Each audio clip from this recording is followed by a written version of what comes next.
It's all about the mission, it's all about the passion, and it's all about being a 360 leader. You can't do it alone. You must rely on other people, and you are bigger, better, and stronger with other people. Being an entrepreneur is not about being number one. Being a leader is not about having everybody listen to you. Both of those things require that you listen to everybody else and you work for your people. They don't work for you. You work for the people because you know what they're working for? They're working for the mission of that company, of that startup.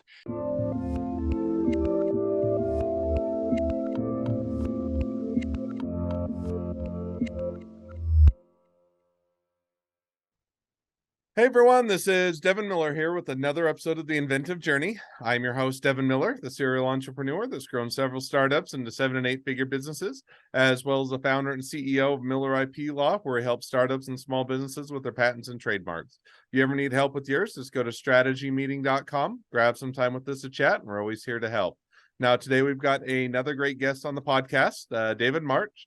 And a quick introduction to David. So always kind of was a science-oriented tech person, but was too outgoing to be a scientist. So he went to college and knew that he didn't want to just be a tech person. So ended up getting a couple degrees with an MBA and as well as engineering. And then worked in the tech industry and the computer industry for a number of years. Found out that he is not a good follower and doesn't like office politics, which I understand.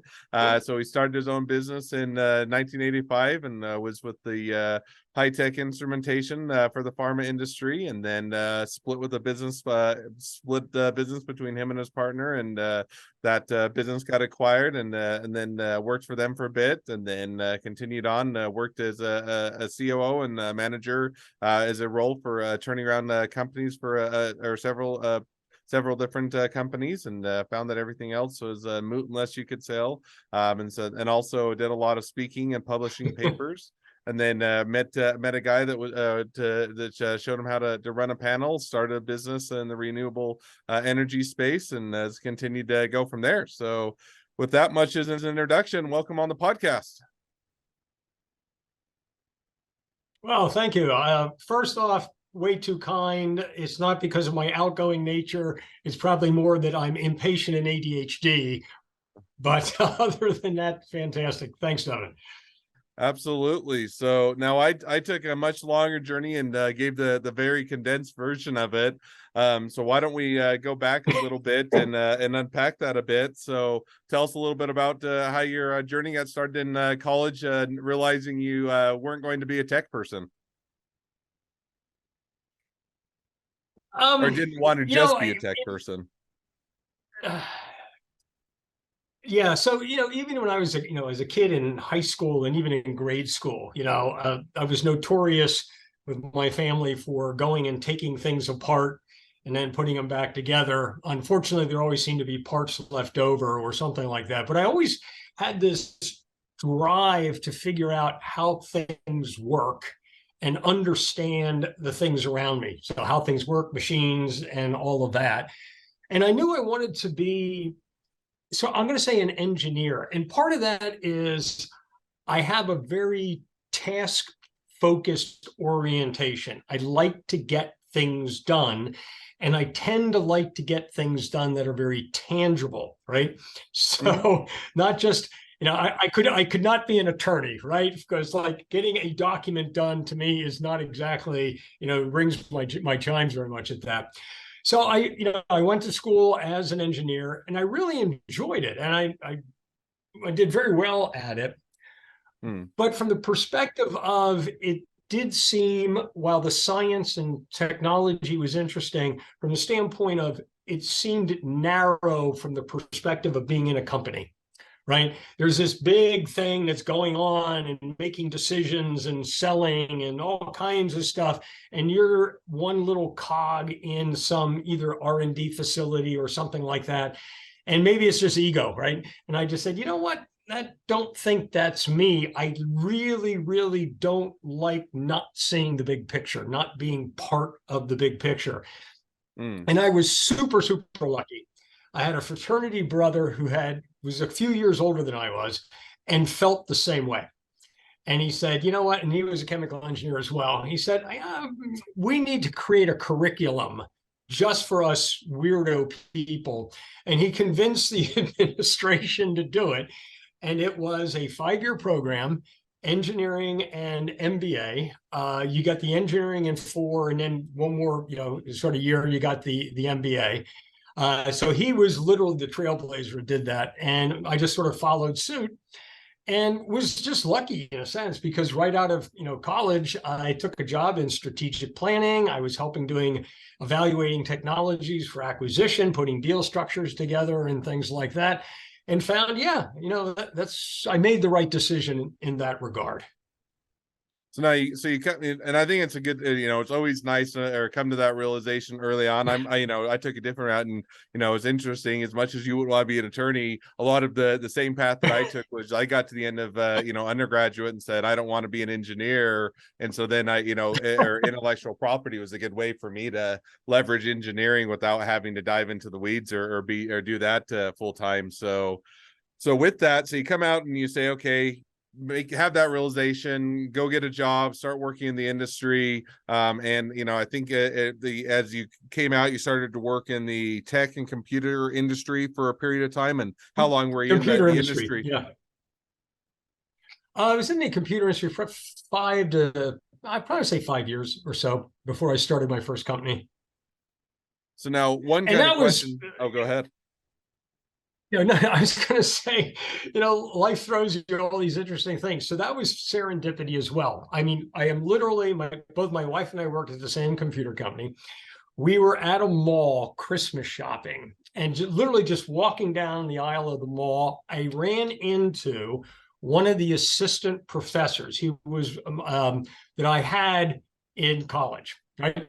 He had been, so assistant professor, ran recitations and everything else. And he was there with his wife, and he had left academia and was running R&D for a company. And we just started seeing each other, socially and things like that. And that's really what sparked it. And I think and we'll get to this with the problems I've had in my career, but it was that combination of he and I bouncing ideas off of each other, reinforcing a little bit of that support structure was what really was the impetus to go, all right, let's try this. We're young, let's do it. Let's start a company. So that's how that one really got started. Again, pure chance, just walking down the aisle. So now, so you say, okay, and one maybe a follow-up question to that. So because you were, you came to the realization, maybe as we talked a little bit before, maybe weren't a good follower in the sense that you like to go your own way. And I don't think that's any slight, because I am absolutely the same way. And I like to be able to set my direction, set my own course, and also don't like office politics and having to placate to that. And so, kind of as you were going through and working in the tech and computer industry for a number of years, what made you, or how did you figure out that you wanted to make that jump, and how did you make that leap from working for someone else to starting your business? Kind of, how did you make that a bit of that transition? I think it was that nagging feeling that you really didn't understand everything that's going on. And maybe that's, sort of a neurological problem on my part, but, I worked for a major computer company, billions and billions of dollars. I had a great job, but I was always only a part of it, and you sort of sit back and you look and you go, do I really understand what's going on? Totally. The whole dynamics and everything else. And this is probably unfair to say, but as an organization gets larger, it becomes less mission oriented. It becomes less, and I hate to say it, like dynamic. It becomes less emotional because you've got so many things to manage. And you stand back and you say, we're doing dumb things, but I understand why, because you got to silo things, you got to control things, you got to measure things. But I have a certain certain, it's like productivity addiction. Like I can't walk across the room without my brain figuring out what's the shortest route to go if I have to turn the light on and put my keys away and stuff like that. So looking at this big morass of things all working kind of together, but kind of independently and at cross purposes and things like that, I just didn't feel comfortable. I didn't feel like I owned my own psyche in that, in that perspective, or I couldn't commit 100% of my energy and emotion to it. So that's really what it was: is let's do something, and I mean that in almost the exact way it says. Let's do something, not your job, something bigger, something that's outside of you, something that's more than just your function. That was really the impetus to it. So now, no, and that makes perfect sense. So, you have that realization, you transition over to doing your own company. Now, how did you kind of figure out what you were going to do, or kind of what led you to, because I think you got into kind of, pharmaceutical, or at least pharmaceutical equipment, or in the pharma industry and doing instrumentation. How did you get into that, or kind of how did you decide what direction, and how did that go? Yeah, well, that was, again, just the combination of my partner and I. He's PhD chemist, was one of my professors. My specialty in chemical engineering was instrumentation. And again, we just started socially. And of course, we would talk about things like what's going on in his world, what's going on in my world. At some point, you start looking, and he says, I've got this problem. It's so frustrating, And I go, well, do you have a solution for it? Well, you could do this, you could do that. And eventually you just say, well, hell with it. Let's just do it. So that's, there's no great, like the lightning bolt didn't come down or something like that. It was a sort of an evolutionary process of through discussion in most cases. So now you get into that industry, and it gives an idea, because I think you got in the industry, or had a business partner. You guys ended up splitting the business, and some things got acquired and started to get into turnaround. So there was a pretty good journey there. So kind of walk us through how that went for you. Yeah, so you've got in almost any technology. And maybe again, this comes back to some of the neurological problems I've got, right? Any technology always has a bunch of pieces that have to work together. So you can think of, like, in the computer industry, you have software and hardware, right? So early on, the computer industry was both software and hardware together. You bought a computer. Today, you buy a computer and then you buy the software separately, or that type of thing. Same what happened with us is we were in the pharmaceutical, mostly the R&D and quality control side, which takes an amazing amount of knowledge, which my partner had, on how you do these things, right? But inside the box, there was a lot of technology of how do we actually get the data we need? How do we, do the processing and things like that? Both of those had tremendous value. And I guess what you could look at it is there's an emotional attachment. And maybe it's because we focused. He was an expert there. I focused mostly over this. And I said, hey, let's go this way.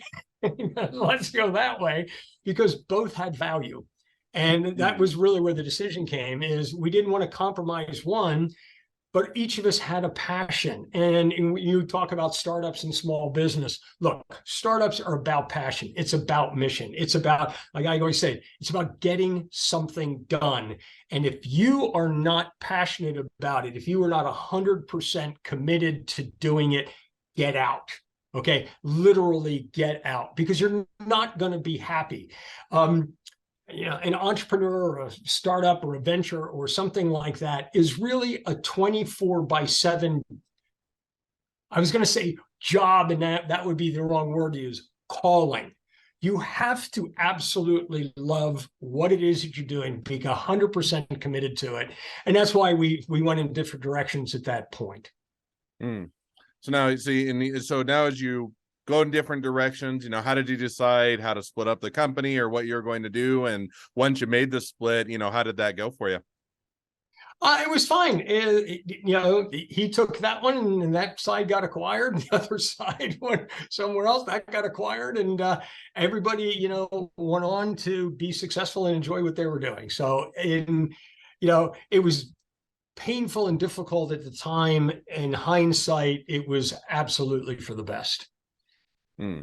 No, makes perfect sense. Now you say, okay, that company went on to be acquired, and I think as we chatted a bit before, the other thing with your journey is you started to kind of get into, for lack of the better words, you were the turnaround guy, or served in several roles of turning around businesses and figuring out how to get them to be profitable in sales, and you also get into speaking and publishing. So kind of walk us through a little bit of once that original business got acquired after you split it off. Kind of where did you go from there? Yeah, so I stayed in the industry for quite some time in executive positions and things. A lot of it still came down to this addiction I have for productivity. You can always do better. Productivity is really the only way you create, other than innovation, how you create value. You have to be getting better all the time, doing things all the time. So I started in, within those businesses of how do you make them better? How do we, yeah, again, how do you be more productive? How do you reduce costs? How do you do all these great things? And now what I really ran into was everything seems to hit the wall when you get to sales. Okay.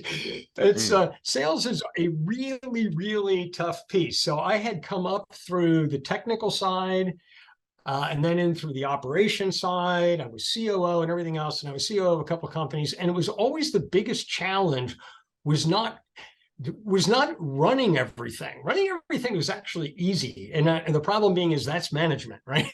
Running things is easy. It's selling that is hard. And it's the uncertainty of the sale that drives everybody in business crazy. Like, well, what do we build? What's the inventory levels? How do we know? What do we scale our assets for? Blah, blah, blah, blah. What's the sales forecast? So it became very clear to me that the key to business was really sales. And sales is far less a science than it is human relations and an art and people and things like that. So that's why I got into sort of the sales side of it, because it was, if you think of it from the standpoint of a critical path, the critical path of any business is customer acquisition. And if you don't understand the customer, you don't have a business. I don't care what your technology is. I don't care what venture capital money you've got and everything else. Until you figure out how to create value for the customer, you have literally nothing. So that's literally how that got started. Once you make that transition into, I'm going to call it, everybody should be an engineer. Everybody should also be a salesperson at some point in their career. Once you make that transition into sales, it sensitizes you to really start to understand what are the problems, what are the issues that the customer is trying to solve, and how do you create value by solving those problems for the customer. Before, we'd always do this incremental technology thing. I say, oh, we're in this market, we got this technology, we can make it incrementally better. And then you go and try and sell the increments to the customer versus go to the customer and really understand. I'm going to give you an example. I was VP of R&D and product development for a company. We wanted to get into some new products. This was still in the laboratory space. And we sort of sat back, all the engineers and I were sitting back, and we go like, you know what? We don't know crap about the customer. So I sent a bunch of them to a customer to go work in their laboratory as free labor and sent a film crew with them. Okay.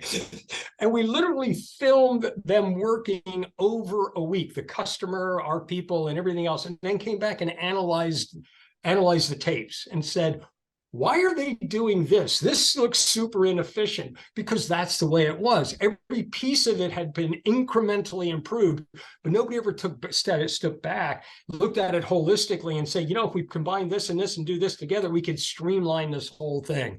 So that's really the key, is you've got to not only understand the customer, in some ways you've got to be the customer, if that makes sense to you. Sure. No, I definitely get that. Makes perfect sense.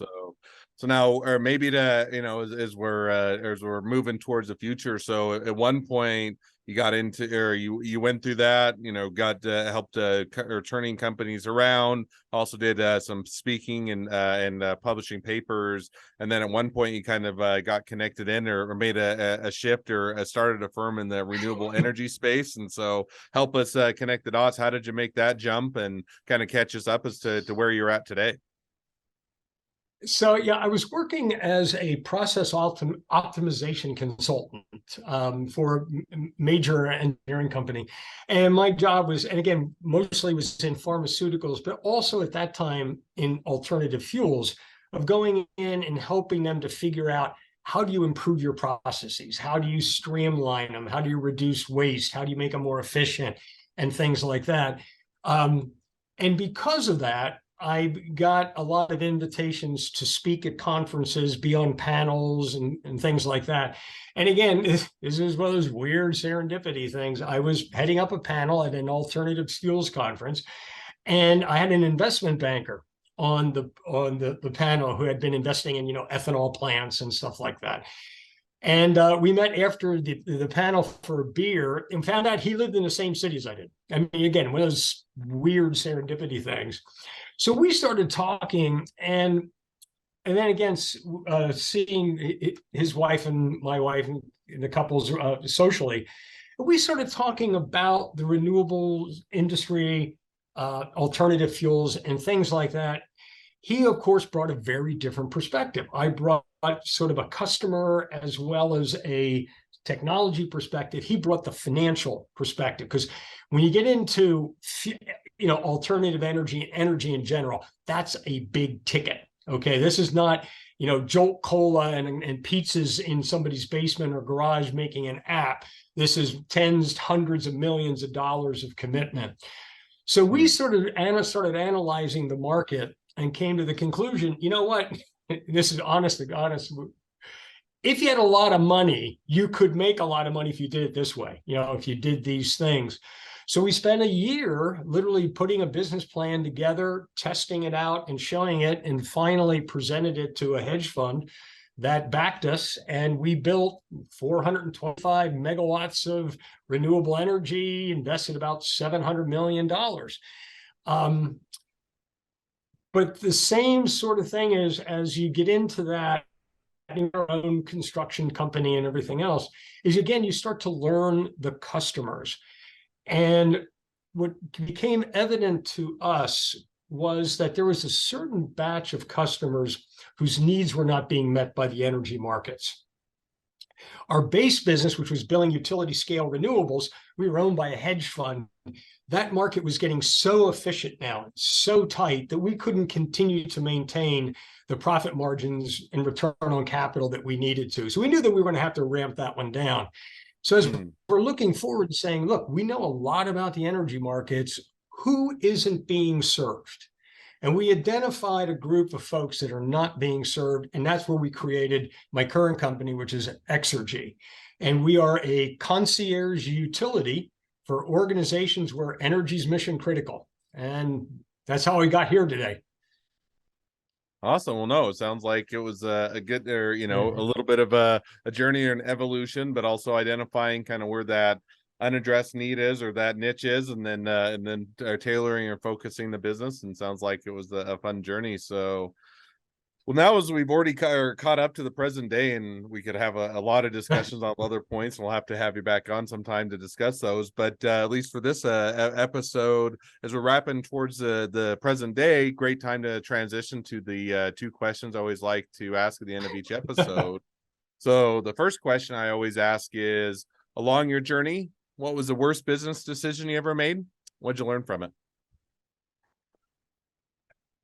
I hope you'll forgive me for modifying that a little bit from business decision to business experience, or sort of thing, right? All right. A thing I found is that you have to be passionate and committed to what you're doing. If you're not, it's the wrong thing. But that passion and commitment requires that the organization that you are with is compatible with your own philosophy, ethics, and morality. If it is not, it will eat you alive.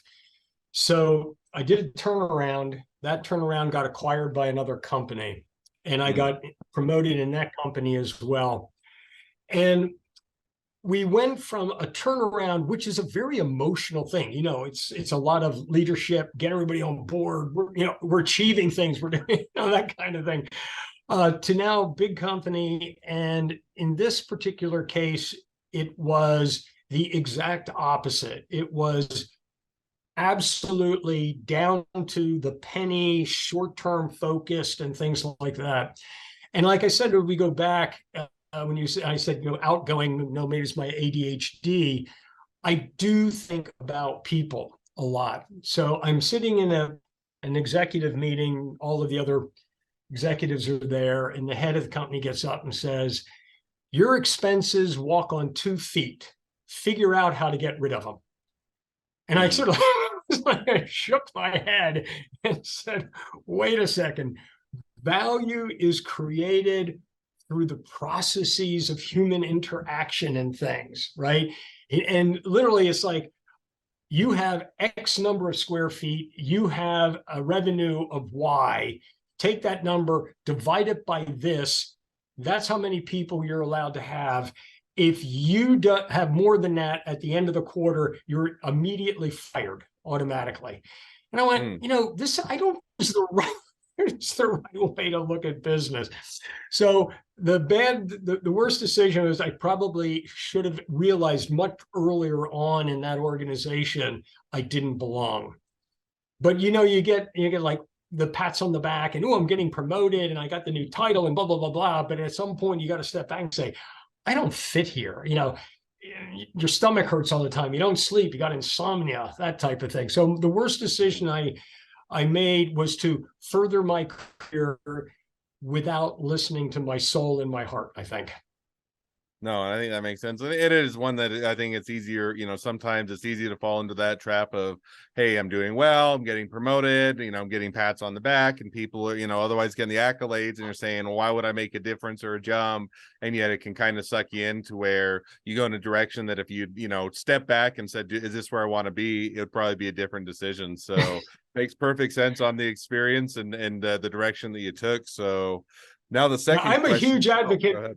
Oh, sorry. I was going to say I'm a huge follower and advocate of Simon Sinek, the speaker. Mm-hmm. And he had that same thing. He started a company. It was right. He was very successful. He had great customers and everything else. He said, but every morning I woke up hating it because it wasn't his passion, So sure. Follow the passion. Absolutely. And that transitions well into the second question that I ask, which is, now if you're talking to someone that's just getting into a startup or a small business, what would be the one piece of advice you'd give them? It's all about the mission. It's all about the passion. And it's all about being a 360 leader. You can't do it alone. You must rely on other people, and you are bigger, better, and stronger with other people. Being an entrepreneur is not about being number one. Being a leader is not about having everybody listen to you. Both of those things require that you listen to everybody else and you work for your people. They don't work for you. You work for the people, because you know what they're working for? They're working for the mission of that company, of that startup. That's what I'm saying. It's all about passion. It's all about mission. If people believe in what you're doing, people believe and love the customer, let them, it says like, let them free, let them go do it. Your role is to be there to facilitate and support them. The 360 leader works for his team. The team is the one that executes the mission. Nope. I mean, that's a great piece of advice and a great takeaway. So awesome. Well, now as we do wrap up the episode, if people want to reach out to you, they want to be a customer, they want to be a client, they want to be an employee, they want to be an investor, they want to be your next best friend, any or all of the above, what's the best way to reach out to you, contact you, find out more? If you just want to get me directly, it's March, same as the month, not the swamp, March at exergyenergy.com. That's EXERGYENERGY.com. You can look me up on LinkedIn at David March, whatever that is, at LinkedIn. Or if you're interested in your business needs a concierge utility, will make you green, make you, resilient and all those good things and save you money, it's www.exergyenergy.com. Awesome. Well, I definitely encourage everybody to reach out, connect with David, and if nothing else, make a new best friend. So with that, thank you again, David, for coming on the podcast. It's been fun. It's been a pleasure. Now, for all of your listeners that are out there, if you have your own journey to share and you'd like to be guests on the podcast, we'd love to have you. So just go to inventiveguest.com, apply to be on the show. A couple more things as listeners, make sure to click share, subscribe, and leave us a review. Helps us to share these journeys with even more startups and small businesses to help them along their journey to success. And on that note, if with your startup or your small business, you ever need help with patents, trademarks, or anything else, feel free to reach out to us and just go to strategymeeting.com, grab some time with us to chat. Well, thank you again, David, for coming on the podcast, and wish the next leg of your journey even better than the last. Okay, Devin, thank you. Hope we have an opportunity again. Take care. Absolutely.